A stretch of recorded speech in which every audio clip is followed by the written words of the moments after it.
Hola, buen día para todos. En este video voy a exponer sobre todos los temas que he visto en clase. La psicodinámica es una corriente muy importante dentro de la psicología que nos ayuda a entender cómo funciona nuestra mente y por qué actuamos de ciertas maneras. Bueno, voy a iniciar hablando sobre la psicodinámica, que tiene su origen en los estudios de Sigmund Freud, quien fue el primero en decir que gran parte de lo que sentimos y de lo que hacemos está influenciado por pensamientos, deseos que no siempre reconocemos, como por ejemplo una persona que siente miedo, rechazo hacia alguien sin saber el por qué o lo que está pasando, y eso puede venir de experiencias pasadas que en su mente se guardaron de forma inconsciente. Según Sigmund Freud, nuestra mente tiene tres niveles, que es el consciente, eh, el preconsciente y el inconsciente. El consciente es todo lo que pensamos y sentimos en el momento. El preconsciente es todo lo que guardamos como recuerdos que podemos atraer a la memoria fácilmente, y el inconsciente es donde están todos los deseos, traumas y conflictos reprimidos. Bueno, un ejemplo sencillo sería el de una persona que se pone muy nerviosa cuando su jefe la grita. Tal vez eso le recuerda sin darse cuenta cómo le hablaba a su padre, su madre cuando era un niño. Esa conexión emocional que es inconsciente pero influye en el comportamiento actual. La psicodinámica también explica que dentro de nosotros existen conflictos internos, como lo que queremos hacer y lo que creemos que está bien. Hoy en día la psicodinámica no solo se le aplica en terapia, sino que pues también en áreas como la educación, la orientación familiar y el trabajo social. El objetivo principal es ayudar a las personas a conocerse mejor y también a entenderse en cuanto a orígenes emocionales y resolver los conflictos que afecten en su bienestar. La psicodinámica actual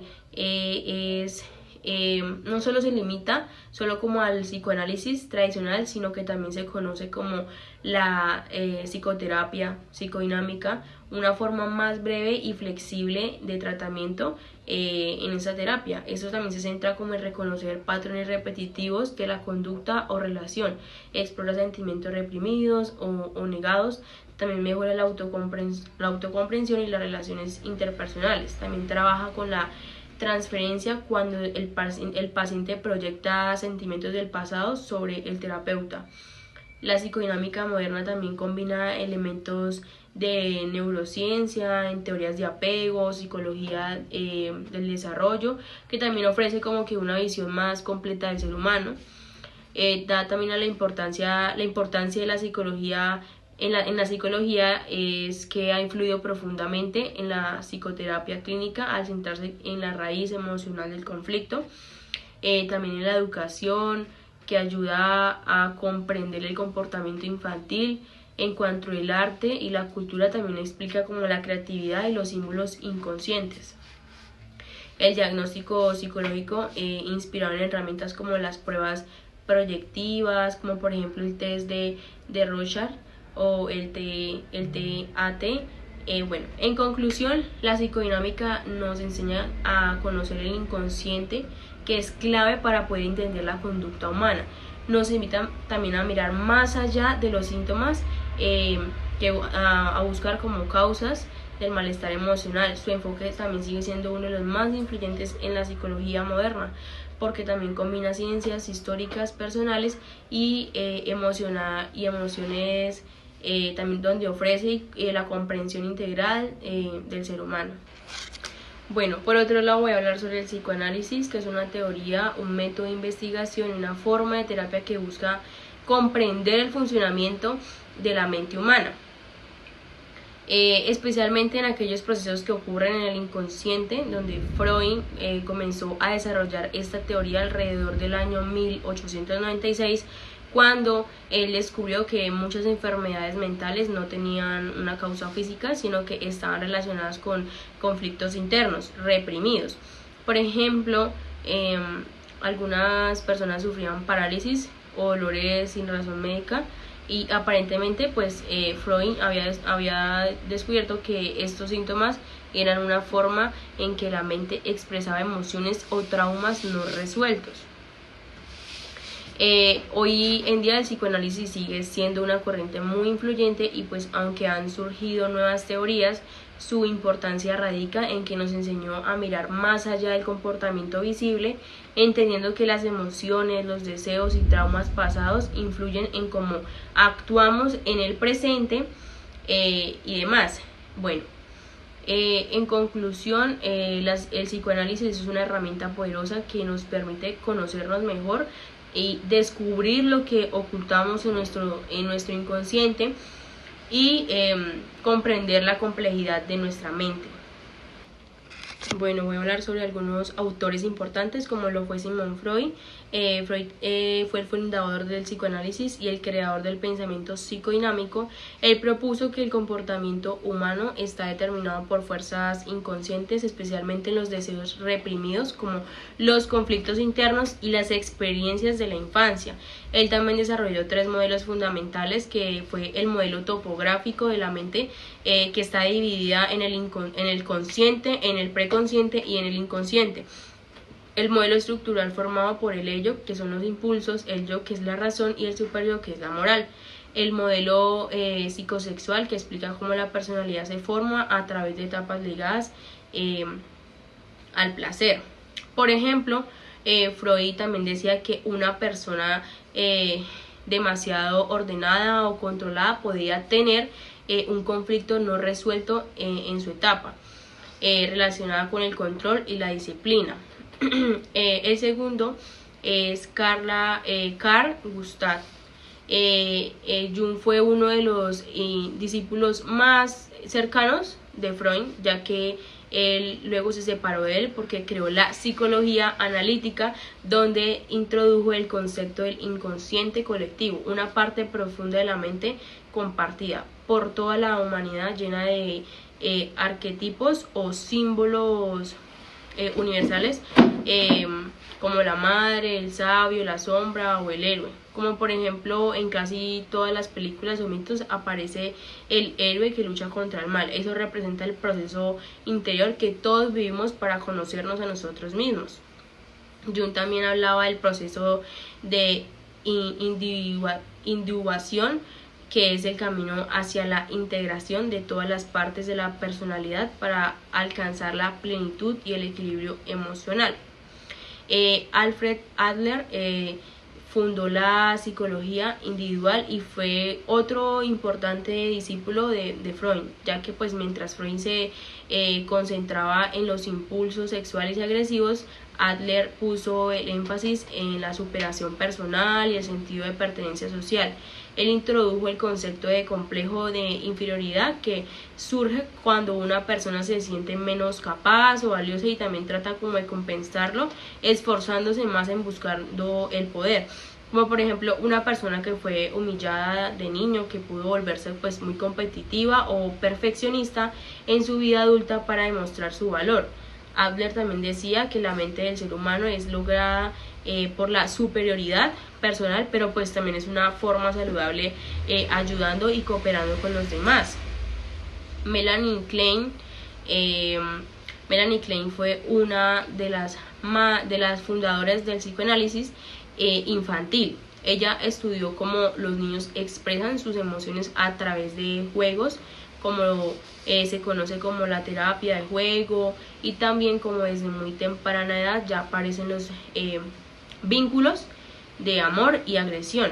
Klein también desarrolla la teoría de las relaciones de objetos, que explica cómo las primeras relaciones del niño con sus padres o cuidadores forman base de sus relaciones afectivas y futuras. Por ejemplo, si un niño siente que su madre lo cuida y lo ama, pues desarrolla confianza, pero si siente rechazo, puede crecer con miedo a ser abandonado. Anna Freud, que es la hija de Sigmund Freud, continuó su legado y profundizó en el estudio del yo y sus mecanismos de defensa. Entre ellos pues estaba la represión, que es bloquear recuerdos dolorosos, la proyección, que es atribuir a otros de nuestros propios sentimientos, la sublimación, que es canalizar impulsos negativos hacia las actividades positivas, como por ejemplo una persona con mucha agresividad pues puede subliminar practicando deportes o arte. Anna Freud pues también fue pionera en el análisis infantil y en la educación emocional de los niños. Erikson amplió las ideas de cómo Freud creó la teoría del desarrollo psicosocial, que influye en 8 etapas que abarcan toda la vida desde la infancia hasta la vejez. Pues cada etapa presenta un conflicto que el individuo debe resolver para crecer emocionalmente, como por ejemplo la adolescencia. El conflicto es la identidad versus su confusión de roles. Si el joven logra definir quién es y qué quiere, pues desarrolla una identidad fuerte. Si no, pues él puede sentirse perdido o inseguro. Erikson pues también destacó que el desarrollo no termina en la infancia, sino que pues también continúa durante toda la vida. Jacques Lacan fue psicoanalista francés que pues él reinterpretó a Freud desde una perspectiva más filosófica y lingüística, desde que el inconsciente está estructurado como un lenguaje. Es decir, que nuestros deseos y conflictos se expresan a través de las palabras, los sueños y los actos fallidos. También como habló del estudio del espejo y de una etapa en la que el niño se reconoce en su reflejo y pues también empieza como a formar una identidad. Él también resaltó la importancia del lenguaje, la cultura, el deseo en la información del sujeto. Bueno, para concluir sobre este tema de los autores, pues la corriente psicodinámica no fue creada solo por Freud, sino que también evolucionó gracias a muchos autores que aportaron visiones como Jung con los arquetipos y Adler con la superación, Klein con el psicoanálisis infantil, Anna Freud pues también con los mecanismos de defensa, Erikson con las etapas del desarrollo, Coe también con la psicología del self y Lacan también con el lenguaje del inconsciente. Bueno, por otro lado, ¿qué es el DSM-5? Es un diagnóstico estadístico de los trastornos mentales. Es un manual que clasifica y también describe los diferentes trastornos mentales, proporcionando criterios diagnósticos claros y precisos para su identificación y tratamiento en el campo de la psicología. Algunas de sus funciones son las siguientes: facilitar el diagnóstico preciso de los trastornos mentales, como también promover la uniformidad en la clasificación y el lenguaje utilizado por los profesionales de la salud mental.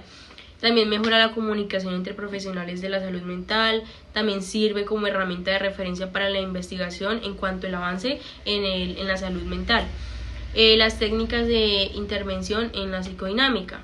Bueno, las técnicas de intervención en la psicodinámica son estrategias terapéuticas utilizadas por el psicólogo como o psicoanalistas para pues explorar el inconsciente del paciente, identificar conflictos internos como mecanismos de defensa y patrones relacionados que influyen en su conducta actual. Algunas de ellas son la asociación libre, que es cuando el paciente expresa pues libremente sus pensamientos, recuerdos o emociones sin censura, donde permite pues también acceder al inconsciente.